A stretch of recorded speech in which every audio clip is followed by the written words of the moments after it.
قصة الحج عامر قصة جميلة جدا، بتديك ثقة في أنه ما أراد الله وما كتبه الله لك سيكون، وحتما ويقينا ستراه. الحج عامر ده يعني حج ليبي. رايح المطار، ميعاد الطيارة على الحج ومتجه إلى جدة.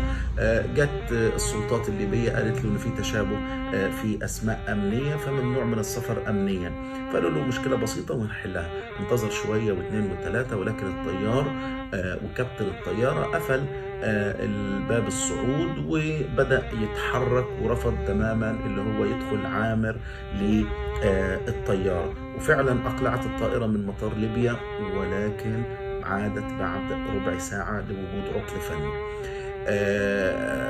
فرح عامر وقال ان الطيارة رجعت، خلاص خلونا يلا نخلص المشكلة، خلصت الحمد لله. وإلا يرفض برضك الطيار بدخول الحاج عامر، وتطير الطائرة بعد إصلاح العطل فيها وترجع تاني بعد ربع ساعة. وعامر بيقول أنا مش همشي من المطار إلا لما أكون موجود في الأراضي المقدسة.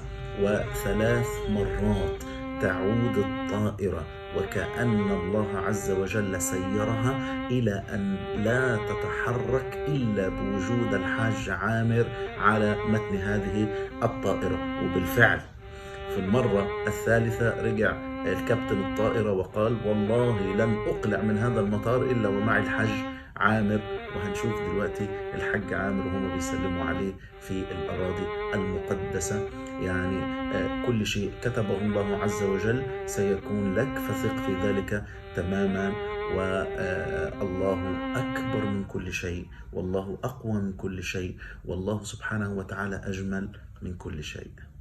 جاي نفسه مدير الامن قال لي ما تكدر بالك ربك ما قسمت لك. قلت له والله منادي ماني مروح من المطار. طارت مرتين وردت من جديد. جبت قال لهم والله ماني راكب كان ما جبتوا لي عامر. تو احنا في بيت الله الحمد لله يا رب.